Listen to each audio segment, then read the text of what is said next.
magazine.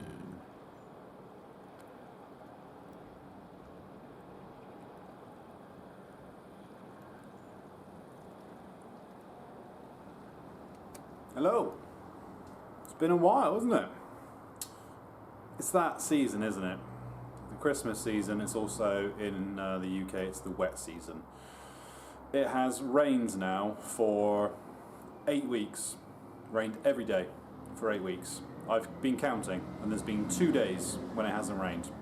But on those 2 days, the sky was still grey and looked like it was going to rain at any time, and it's still raining today. So not exactly the weather for two-seater, 45-year-old British sports cars. And you know what it's like when it's cold. You know, the sun sets at like 4 o'clock. You just don't want to be out somewhere like this under a car pulling spanners. You know, it's just, I haven't really done anything to it. I haven't touched it, I haven't driven it for 8 weeks, which is a shame because I want to drive it. Kind of makes me think I should have bought a GT6 or maybe a Herald or something with a roof, because whilst it has a roof, driving it or getting my ass into it, you know, I'm 230 pounds, 6'1", so with the roof up, getting in is like, you know, a game of Twister. It's not fun, and also it's rattly, it's annoying. You hear everything. You hear the whine from the diff that you forgot all about, that kind of stuff. So yeah, not the weather for driving the old car, but we've been doing a few bits on it nonetheless. And there's one job I want to get done over this festive season, which is revisiting something that I've already done, but I didn't do very well, and I need to do better. But first of all, quick catch up. Let's go around the car and sort of see where we're at.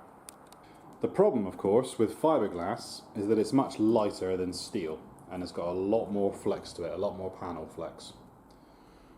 Which means that when you're driving, the bit in the middle tends to flex up and down. You don't notice it, it doesn't make a noise, but what it does do is causes the bonnet to oscillate, to squeeze in and squeeze out, and that's just enough to pop the clips off. You'll be driving along, and as soon as you hit a slightly bumpy bit of road, you'll just hear one side start flapping, duk, duk, duk, duk, duk. And it's really annoying. You don't be driving down the road with your clips undone in your bonnet, because everyone's looking at you going, why is that guy driving with his clips undone in the bonnet? So that's what we need to sort out, how to keep those clips shut. Now, there's a couple of different ways I could go about this, but I think the easiest way is going to be to actually have some kind of pinning mechanism going through the clip itself. Rather than trying to adjust things at the bonnet side by moving the things up and down and adding more rigidity into the fiberglass to try and all that sort of stuff, the easier thing would just be to make sure the clips don't ping out. So putting a pin or a wire or something through the clips that I can easily just pull out if I need to open the bonnet. So all motorbikes going by whenever I'm trying to film a video. Yeah. Or as I say, put the pins through. So that's what we're going to do. I'm going to try and find a way of putting a pin or something or some kind of retaining mechanism on those clips to stop the whole thing from popping open whenever we go over uneven ground. Because where we are in the UK, and especially down here in the southwest, they don't spend a lot of money on the roads. Alright, so there's potholes. Trying to get attacked by a spider. There's potholes everywhere. And as soon as with a low slung two-seater with, you know, mediocre suspension, you feel every bump in the road. So I probably need to update the suspension in it, because as far as I'm concerned, the springs in it are probably original, so they're probably crap. And as everyone knows, the rear leaf spring in the back of these cars isn't great. So maybe in the future we'll do something with that, maybe. But right now, I need to get these clips sorted so I can actually drive the damn thing, because it's embarrassing and I don't like it. Okay, 24 hours later, and a couple of failed attempts, I think I've got the solution. So the first thing we tried were some gate springs. This is the remnants of said spring. I use the term gate spring because it's a spring that stretches this way rather than compresses this way. You know what I mean, right? A spring with the little loops on either end. Drilled a hole down through the end of the latch, and then had the spring going through the body to the inside, so when you try and open the latch, the spring wants to pull it closed again. I'll show you what I mean, it makes more sense. So drill a hole in the latch, and then drilled a hole in the bonnet here, had the spring riveted on here going through the hole to the inside. So the latch always wants to pull itself closed like that. Every time you bump it wants to pull itself closed. Now, that worked for one journey. Because the problem, of course, is when you've got a spring that thin, when you actually do want to unlatch the bonnet, you need to pull the latches to such an extent that it stretches the spring, and then the spring becomes useless, which is essentially what happened here.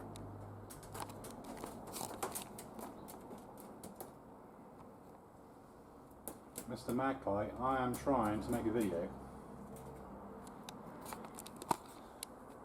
They're so, you know what I mean?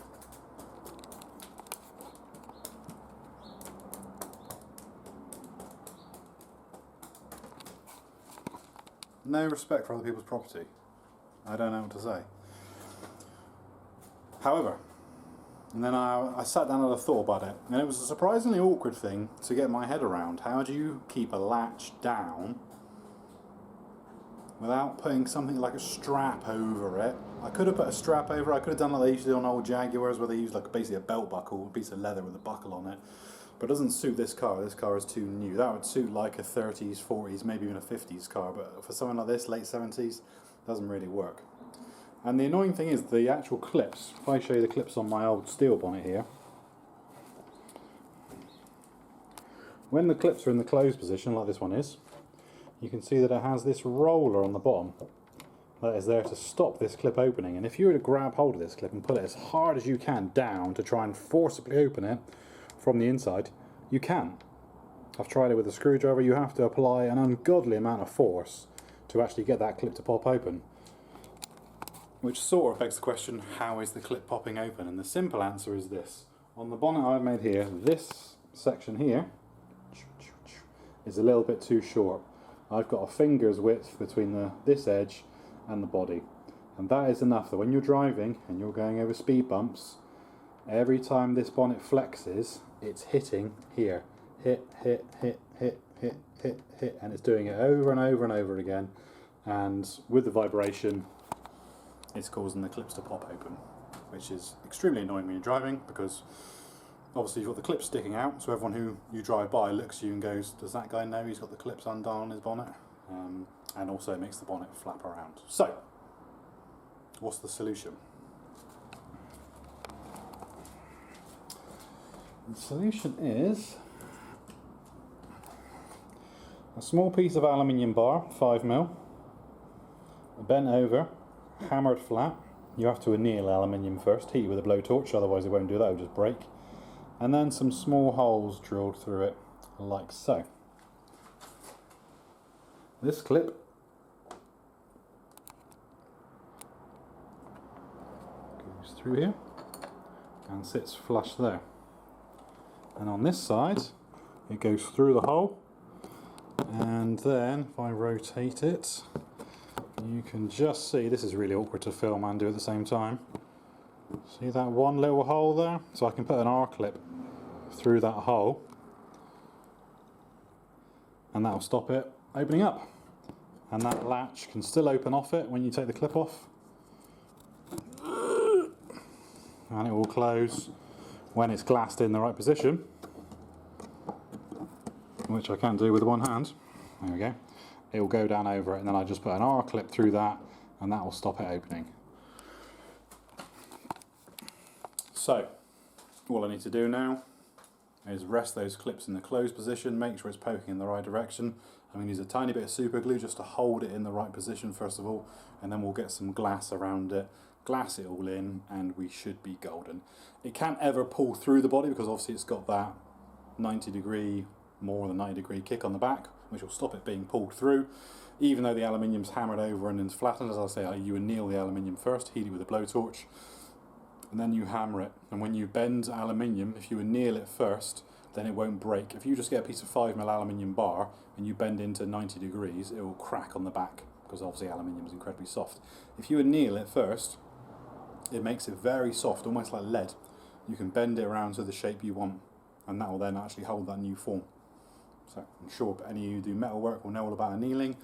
It's a bit of a new one on me. I only know it because sometimes we make armour out of aluminium, and if you want to hammer a nice complex compound curves into aluminium, you have to anneal it first. You have to get it nice and hot, and then you can almost treat it like lead. Anyway, metallurgy 101 from me there. So I'm going to glue those in place, get some glass on the back of them. I need to find or buy some R clips from somewhere. I think they're called R clips, right? Like the body clips they use. Yeah. Or make some, maybe. I don't know. Anyway, let's get on with it. There we are. Replaced our rivet shanks with a proper R clip because, you know, just looks a lot neater, doesn't it? But does the job. So there we go. A couple of small jobs that we've been meaning to make a video of, but just never got around to it, never got around to finishing them, and just had them in the archives. So I think it's looking alright. However, the main thing I want to get done is this front grille. The grille was the bit of the car that really made me love, not necessarily Mopar, but just cars of that era. You know, that sort of late 60s, early 70s US car. I just love those grills on the front. And as you know, if you watched my previous video, this grill wasn't the way I wanted to do it originally. I'll show you what I mean. So this grill has horizontal, I don't want to call them louvers, they're not louvers, slats. Let's call them slats. I'll keep calling them louvers though because I can't help myself. I never wanted horizontal ones. What I actually wanted was vertical ones, because that's what you get on the 68 Charger, and that's why I've sort of modelled this front after. Now, I didn't do it because it just would have taken too long. I would have had to cut all those little teeth individually, size them all right, because it's not one shape, of course. It's thin on the edges and it gets bigger towards the middle and then thins out again. So each single one is going to be a different size. They need to be cut to length and glued in individually. It's a huge amount of work. So I went with a horizontal one, which I didn't really want. The problem I've found is this. Can you see that? So what I've done, rather cleverly, is the material I used for these was plywood, because we had some 3mm plywood lying around in the workshop, and I'm a bit of a womble. If it's lying around, I'll just grab it and I'll use it. And of course, what I didn't reckon on with plywood was the fact that as soon as the weather changes and we start to get moisture in the air, it's expanded. And all my perfectly fitting slats have now bowed. That one is the worst. And on this side as well, you can see they've just gone a bit squirrely. And it just looks terrible. So rather than replace them as is, I'm going to go back to my original idea of doing the vertical slats. Not using plywood. In fact, let's take that one out. There we go. Yeah, not good. Even though I coated it in resin, it's still, well, the back I haven't, there you go, you can see I haven't done the back. It's still got moisture into it and it's bowed and it's just no bueno. So now I have to do it because I've just done that. So if you're going to make a front grille, the obvious thing is to make it out of plastic. That's what they make grills out of on cars anyway, or metal. Now I could do it out of aluminium and I could braze it all together. I don't need that in my life. I don't have a TIG welder. No, I'm not doing it out of aluminium. I could do it out of steel, same sort of thing, chop it up, but then again, by the time you make all of that out of steel, it's going to weigh a huge amount, and I don't want a huge spiky bit of steel stuck in the front of my fiberglass car. I'll probably hit the brakes one day and it'll go sailing down the road and just mince some kid like in the films. It just cubes him. So we're doing it in plastic. We have sheets of black plastic down the workshop. We use it for vacuum forming, 40 by 40 inch sheets. 40 by 40 centimetre sheets, not inches. So all I have to do is just get one of those sheets, chop it up painstakingly into lengths, 1 inch lengths, and then cut them to size and work my way along the grill, gluing as I go. Seems like a plan, right? Well, I've already done it. I've been down this morning and I've already cut my lengths. So this is 2mm hips, high impact styrene, and as you can see, it's very wibbly wobbly. It's plastic. But when it's cut into short lengths, it's nice and rigid. And obviously it's going to be glued in top and bottom. I'm not going to remake the outside of the grill because that's fine. That fits, there's no need to. That gives me a nice benchmark. So what I'm going to do is knock out all the horizontal teeth and probably the middle vertical one. I'm going to leave the 2 vertical ones in here because that gives me the shape. I'll knock them out as I go, because if I knock all the teeth out, that will then suddenly turn to a wibbly wobbly shape because it is card soaked in fiberglass resin, and whilst it is semi-rigid, there'll still be some wibble to it. And what I don't want to do is take it out, glue all the teeth into it, put it back into the car, and then find it doesn't fit. So I'm going to leave a couple of the existing vertical teeth in to give me the right shape. I'll work when I start from the middle, work my way out. As soon as I get to those vertical teeth, I can then knock them out, replace them with plastic, knowing that it's all going to be the same size. Well, we're in it now, aren't we? So I'm going to leave that one in place, because I know that's dead centre, because I took the time to measure it all when I made this. So we'll leave that one in place. We're going to do them probably every inch.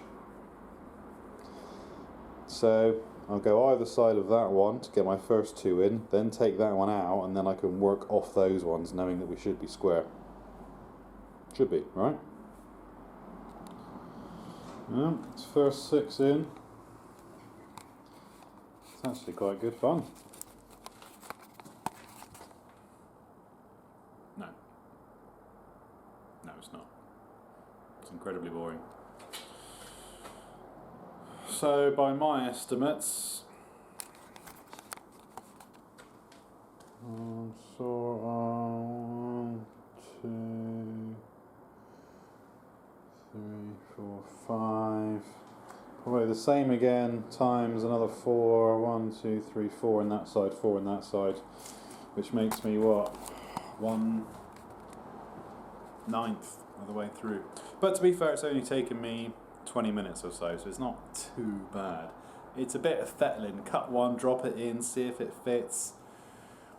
Because they have to be, well, they have to be exact. If they're too long, then when you push one in, all it wants to do is push the other one apart. Or it'll put a bow into that one you've just put in, because it can't push the top and bottom apart, so it just bows slightly. And obviously the bows are the reason why we're taking it out in the first place. And obviously if it's too short, then it just falls through and there's a gap, but luckily we can move that one then further down the line. And to be fair, I haven't miscut any yet. Well, it's only in primer, but gives you the idea.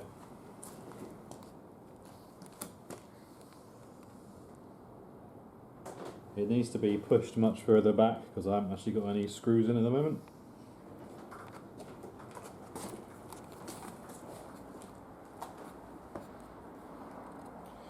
I say it looks a little bit weird because it's grey rather than gloss black, but you know, it's got that sort of. Well, it's a grill, isn't it? Let's be honest. It's just a grill. But it's one of those things that I wasn't happy with when I originally did it, and I wanted to redo it this way. So there it is. Last job will be gloss black, and then I'm going to put some small panhead self-tappers in there, just to make sure it doesn't come out. Last time I used a couple of cable ties, which is fine, but you know, let's do it properly. Drill a couple holes in the corners and a couple in the top, a couple in the bottom, and then stick a couple of like you know, black panheads. Just really anchor it into the body nicely. I may even paint the insert black as well. So down here, for example, where you can see the body colour through, I think that might actually look better if that whole interior edge is black. So I'll probably mask that off and do the same thing, black at the same time. And I'm going to paint the back of the car black as well, just the infill panel where the rear lights are. I just like the look. I think they look better black. And if I'm going to get gloss black and I'm going to do the front in the black, then it makes sense to do the back in the black, right? Just to tie it all in. Doesn't matter really, does it? It's only a bit of paint. What's the worst that can happen? If I don't like it, I can always paint it back again. So it's no bother. And it's one of those things where, you know, you tend to worry when you're doing, or I do anyway, I tend to worry when I'm doing these sorts of jobs on the car, because you know that you're always going to upset the purists. Because there's always going to be those people that go, oh, what have you done? I hate it. You've spoilt it. It's a classic British car. Why are you trying to make it look like an American car? It's not a muscle car. It just looks wrong. You've spoilt it. Burn it. or sell it to me cheap. And I get that. I totally get that. I totally get that. And it's the one thing of everything that's probably played on my mind the most doing this, is what are people going to say? Because let's be honest, we all worry, don't we? We all like to pretend that we don't worry about what other people think of us, but the truth is we do. Because we're humans, we're social creatures, and we do. Nobody wants to be disliked, I don't think, other than some, like, you know, sociopaths. But most people like to be liked, and most people will like their work to be appreciated. And if you're going to put a lot of work into something, you want people to also like it. Because if you do put a lot of work into it and everyone goes, it's crap, crap, crap, crap, then after, you know, you're like, wow, what a waste of time. I hate it. But it doesn't matter, because it's your car. Nobody else has to look at it, other than the pictures you put online. Nobody else has to drive it. Nobody else has to sit in it. And nobody else has to have anything to do with it whatsoever. It's your car, and if you like the look of it, then who cares, right? So that's kind of where I am with it. I appreciate some people aren't going to like it, and I've made peace with that already. But at the end of the day, it's my car, so I'll do what I want, all right? And like I say, I've got all the original parts, so if I do ever come to sell it, I can put the original parts back on, and we're all good. So let's go and buy some black paint and spray the grille and the back of the car. Okay, well that was easy. Unfortunately, most of the footage I recorded when I was doing it is unusable because my camera's been left in the workshop, and when you turn it on it gets steamy and the lens is steamed up, so it's unusable. But there it is. So all I did was pretty straightforward. I masked off the rear lights rather than taking them out because I couldn't be bothered because I'm too lazy. I did take the rear number plate off because I'm not that lazy. Masked off the lights, masked off the surrounds, and then sprayed it in gloss black. And I think it looks quite cool. I think it sort of shows off the chrome rear light bezels that I did before. They go nicely with the chrome bumper and the trims. So I'm actually quite happy with that.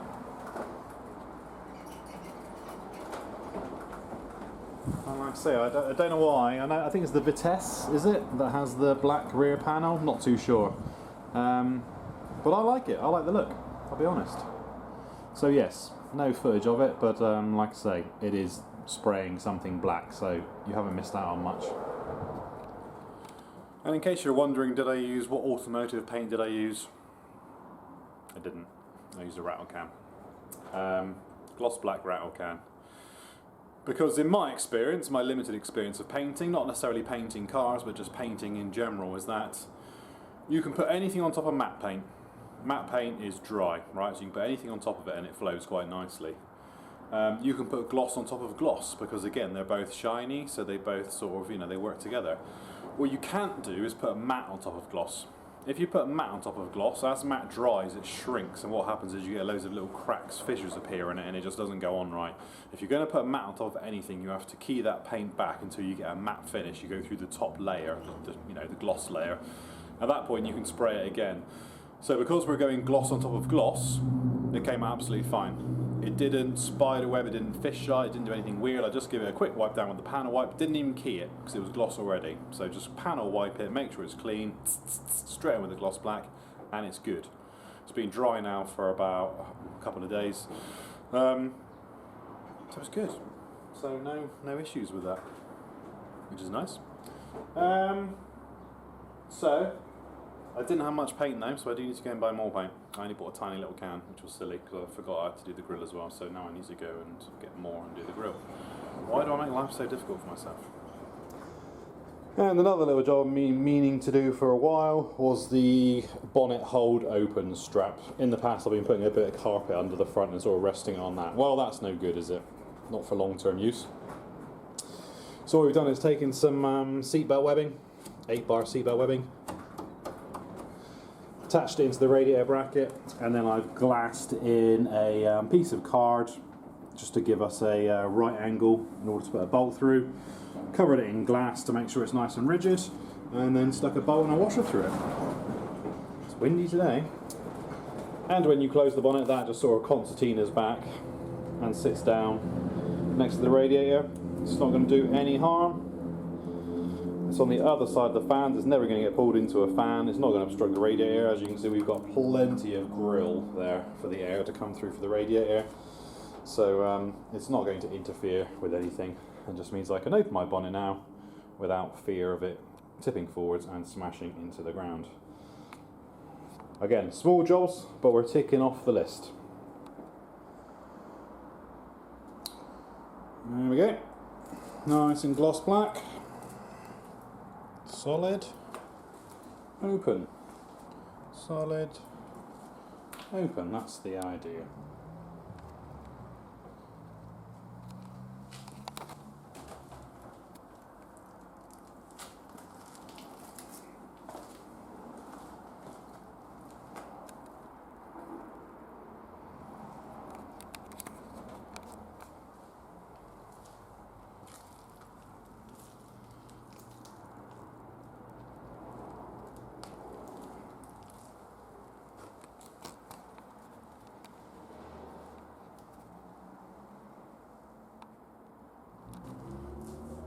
Well, there we go, guys. That's pretty much it done. It looks better. I prefer that look to the old look with the horizontal slats. Just my preference, of course. If anything, it could do with more slats. Looking at the charger that I'm copying, they've got slats probably every ½ inch. So if I wanted to, if I was really bored over the Christmas period and I had enough plastic, I could actually go and put an extra slat in between each of those. I don't know. Depends how much I'm going to bother to do. I am going to paint in the edge as well, between the grille and the actual light panel. That little bit of white you can see. Don't like that. Looks a bit weird, so we're going to paint that in black at some point as well. Need to get some more masking tape first, though, some good stuff, because you know what masking tape's like. You use it, you put it in a cupboard, you come back 6 months later and it's absolutely crap. It just falls off again. So maybe I'm buying cheap masking tape. I don't know. So more masking tape required, but for the time being, we're pretty much done. It's Christmas in a couple of days now, so I think we can probably leave that there. So with that, just leaves me to say Merry Christmas to you all. And a big thanks to everyone who watches the videos, subscribes, comments, all that, you know, YouTube stuff. It is very much appreciated. As I said many times from the outset, I'm not here to be a YouTuber. I'm never going to be a YouTuber. I don't have the time, I don't have the inclination. And having one classic car isn't really the basis for a thriving video community channel, not when there's people out there doing cars every week, etc. So, you know, I'm never going to be a YouTuber, right? And I don't want to be either. But either way, like I say, it does help, and it is nice when people do like, subscribe, all that good stuff. So thank you very much. And especially to those guys who have been here pretty much since the beginning, you know, commenting along the way. It's nice, yeah, it's nice to know that what you're doing doesn't completely fall on deaf ears and you're not doing it for the sake of it. So as I say, Merry Christmas, Happy New Year to all of you. Stay safe, have fun, keep working on your projects. Any comments, let me know. And with that, I'll see you all in the new year, no doubt, and we'll get cracking with the car again. Hopefully we'll get some better weather for it. So for now, for 2023, it's me signing off. Thank you very much. See you later.